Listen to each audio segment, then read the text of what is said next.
Tottenham could be in trouble. I've already made a video about this subject. We are 1 week away from the transfer window closing, and we have got huge concerns, in my humble opinion, already. The fan base, after one game week, is divided as ever. A game which we should have beaten Leicester comfortably. Now, let's be honest. This weekend, Tottenham play Everton.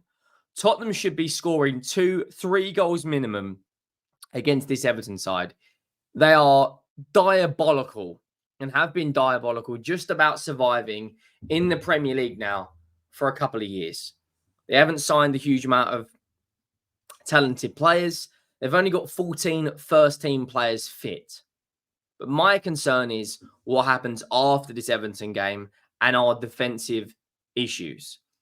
If you're new to the channel, please do go down, hit that subscribe button. If we could hit 500 likes, that would be absolutely glorious. And the road to 25,000 subscribers is well and truly on. Now, Tottenham, of course, drew first game of the season. It feels like a loss, if I'm being honest. Now, what's brought me to make this video, and I'll explain to you. Now, the reason why I'm making this video is Tottenham have not a huge amount of options in defence. And earlier today, Tottenham have loaned out another defender to Stoke by the name of Ashley Phillips. The club have announced he will be joining Stoke for the remainder of the Premier League season. Now, when you look at Tottenham's centre-back options and full-back options, we are light. Very light. 40 minutes ago, the club tweeted out, Ashley Phillips has joined Championship side Stoke for the remainder of the 2024-2025 Premier League season, which means at centre-back, we only now have Radu Dragusin, Van de Ven, and Romero. I'm not counting Ben Davies because he is kind of in that left-back position. Well, you could count Davies. We've got 4 centre-backs, but really only 3 because Davies is like not that great anymore, let's be honest. When you look at our 11 on paper, this is the 11 I think Tottenham will play for the Everton game. I'm going to bring it up on screen. It's a relatively strong 11. You've got the likes of Son in there, Dominic Solanke, if he is fit. You've also got Pedro Porro, your doggy. Now, that defence on paper looks incredibly, I think you could say, well, balanced, strong. When you lift up the paper, there's huge cracks. And I'm going to read out, this isn't me being negative. This isn't me being positive. This is me just reading out some facts under Ange Postecoglou. Right? I'm going to read it out to you guys. I put this tweet out and it went fairly viral. It did 419,000 views and it was 3 days ago. And this is why I think the title of this video is Sacked by Christmas. I don't think if these numbers improve, this is what's going to happen. Tottenham have kept 3 clean sheets in our last 30 Premier League games. In Tottenham's last 12 Premier League games under Ange Postecoglou, we've won 4, lost, if you count 13 now, because you add the Leicester game into that, won 4, lost 7, drawn 2, which means we won 4 of our last 13 Premier League games. Those wins were against Luton, Forest, Burnley, and Sheffield United. And the draws were against West Ham and, of course, Leicester, which happened on Monday night. Last night, in the second half, looked a team who have not learnt a lot throughout pre-season. What do you think needs to change? Now, the numbers actually go beyond this. In our last 30 Premier League games, we've conceded 53 and scored 50. So we're at a negative goal record. Negative goal difference. In the last 10 games against the top 10, we've only won 1, and that was against Aston Villa. If you go through Tottenham's Premier League fixtures, the reason why I'm saying this Everton game is a 6-pointer is because it is.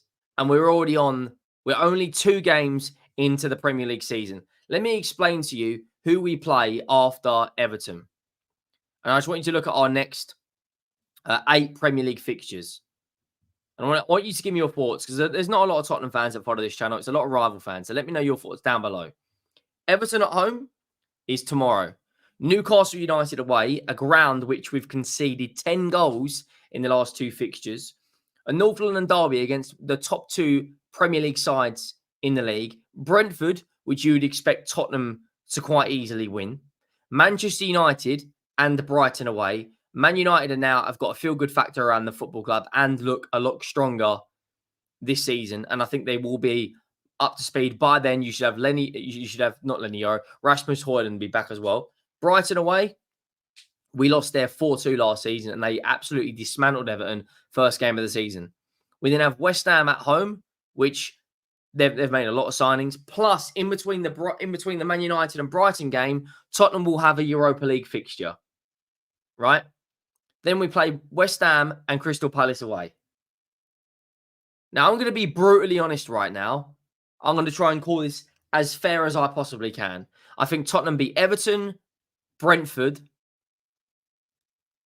and I'm going to say West Ham are the nailed-on wins in that. Brighton, who knows? Man United, who knows? North London derby, we probably lose. Newcastle away, we probably lose. Palace away, not confident. We are 1 game into the Premier League season. Let me bring up this 11 again, because the problems are that it is deeper than on the surface. At defensive left back, Sergio Reguilon, as it stands, is our backup left back in the club. He is going to be leaving, right? Backup right-sided centre-back is Radu Dragusin. Backup left-sided centre-back is Ben Davies. Our backup left-back to Udogie, if he was to get an injury, would be Van de Ven, and we would move Radu Dragusin back into the 11. Let me show you what this would look like if we had Radu Dragusin in the side with Van de Ven at centre-back. Because last season, we played 3 or 4 games with 4 fullbacks, right? We played Man City away with the likes of Royale, Davis, Pedro Porro, Udogie. Udogie is not going to be able to play this entire season without getting injured. He has a recurring injury. And Van de Ven's hamstring, he was out for 3.5 months last season. If that hamstring picks up another injury, we are back to square one. The midfielders who have got the most depth, you've got Bissouma, Bentancur, Giovanni Lo Celso, Bergvall, Sarr, Gray, Maddison. Kulu can play 10. Bergvall can play 10. Out wide, we've got options. We've got Kulusevski, Brennan Johnson, Timo Werner, Heung-min Son, Aubert, Richarlison, and Solanke up front. But it's the defence I have huge concerns about. We've just sold Emerson Royale, so our backup right back is Jed Spence. Tottenham are in 4 competitions this season. 4. That defense is going to pick up injuries. And you could say, Henry, look, you could say this about a number of teams. I understand that. But our system relies heavily on intensity, pressing from the front, and a high defensive line. And the reason that high defensive line works sometimes is because we've got recovery pace with the likes of Udogie, Van de Ven, and Porro.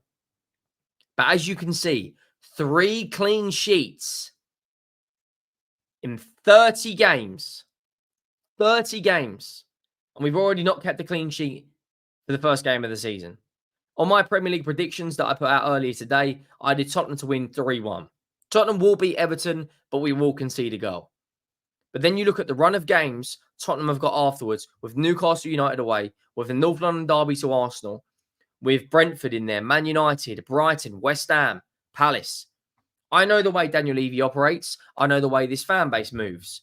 As soon as there's a few negative results, it gets toxic.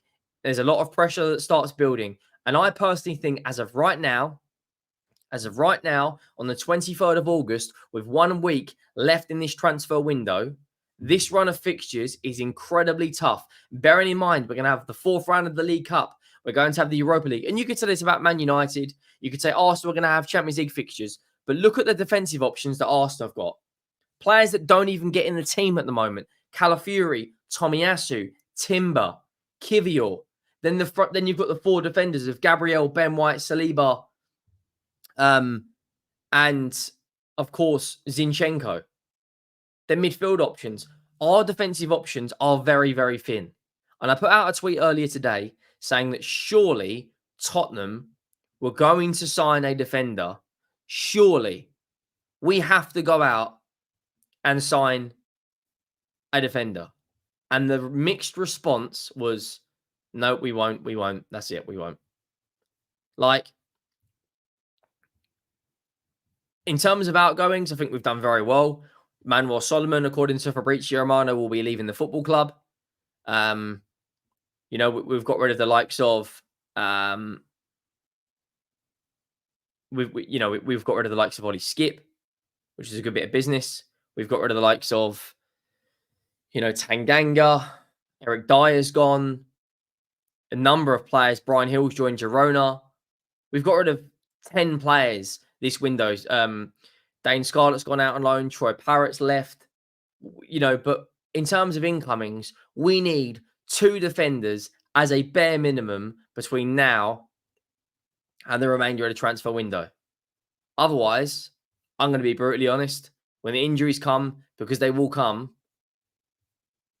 I don't really know what to say, where to go, because there's teams out there that have got the best defensive record in the league and they're signing defenders, and we have kept 3 clean sheets in 30 games, and we're getting rid of players. Like, mixed feelings, very, very mixed feelings right now. And I think Tottenham are going to be in huge trouble if we do not sign a defender in the remainder of the coming days in the transfer window. Like I said, guys, the road to 25,000 subscribers is well and truly on. We had over 100 new subscribers yesterday. So make sure you let me know your thoughts down below with regards to that. As it stands right now, we are 17 subscribers away from 20,300. But it's going to be tough, guys. Let me know your thoughts. I am